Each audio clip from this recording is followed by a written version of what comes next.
Meanwhile, the network of civil society organizations has warned that the execution of HAUWA LIMAN and her colleague in the past 2 weeks may pose severe implications on humanitarian support in the northeast. The coordinator of the CSOs in Lake Chad region, Ambassador Shehu Ahmed, condemned the brutal killing of the ICRC aid worker who was kidnapped last March in Ran by insurgents. Ahmed said that the dastardly act would not stop the organization from serving humanity. Ahmed says their execution after the expiration of the deadline given by the captors leave lots of questions that require response from all stakeholders. Well, we have joining us to discuss this saddened occurrence a security expert, Temitope Oludo, to share his thoughts on the killing of HAUWA LIMAN. Good to have you right now on TVC News Hour. Imagining now, this is really a shocking news to have heard, which broke yesterday. But first off, what's your reaction on what happened?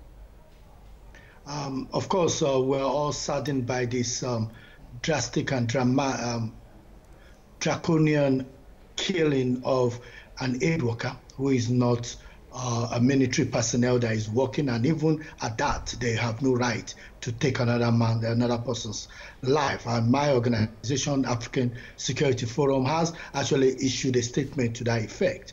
And I think, considering that there are about 3,000 aid workers in that region, in the Northeast, I think there is need to go back to the drawing board and look at the security infrastructure in that area and see if there is need for more security, enhancing security, around people that work in that area and are providing humanitarian protection to people who are already devastated by, this Boko Haram insurgency challenge.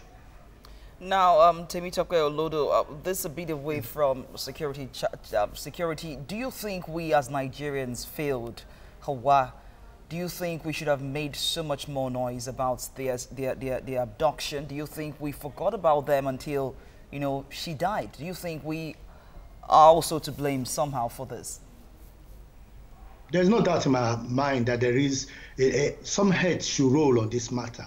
The fact that the father we heard from the father that they were requiring ransom. Now we waited until the dying minute, to release money while all these political parties are having this jamboree and able to spend millions and release dollars, in order for them to, to get their positions. No, this is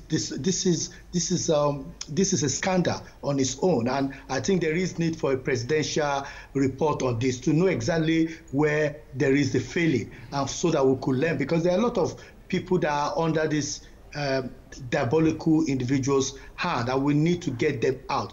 Now, I don't know how much they've requested for, but I don't think it should take 24 or 48 hours to get the money to them if they're willing to negotiate.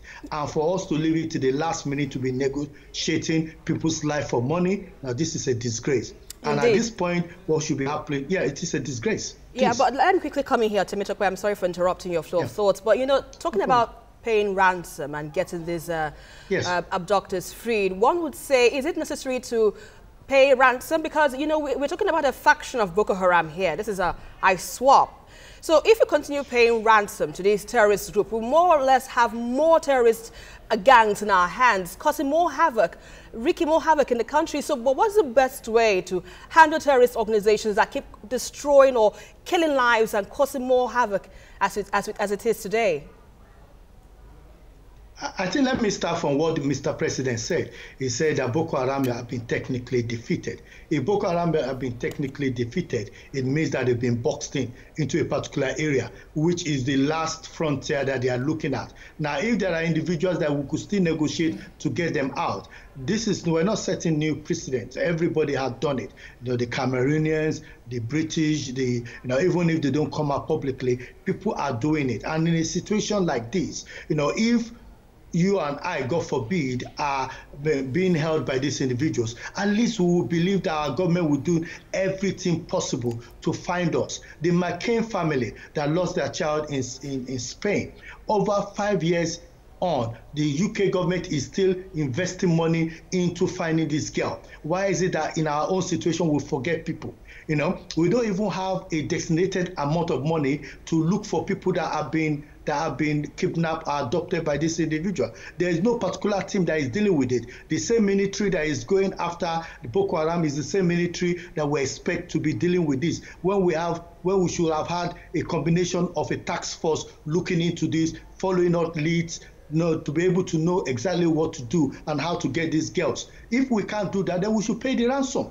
If we don't have the capacity to be able to rescue them, let's pay the ransom and get them back, and then let's make sure that we get rid of Boko Haram in the best way possible. But we can't continue to shout technically defeated when there is no evidence of that on ground. Many thanks for your time, Temitope Olodo. Really, really a shocker for everyone. We appreciate your time.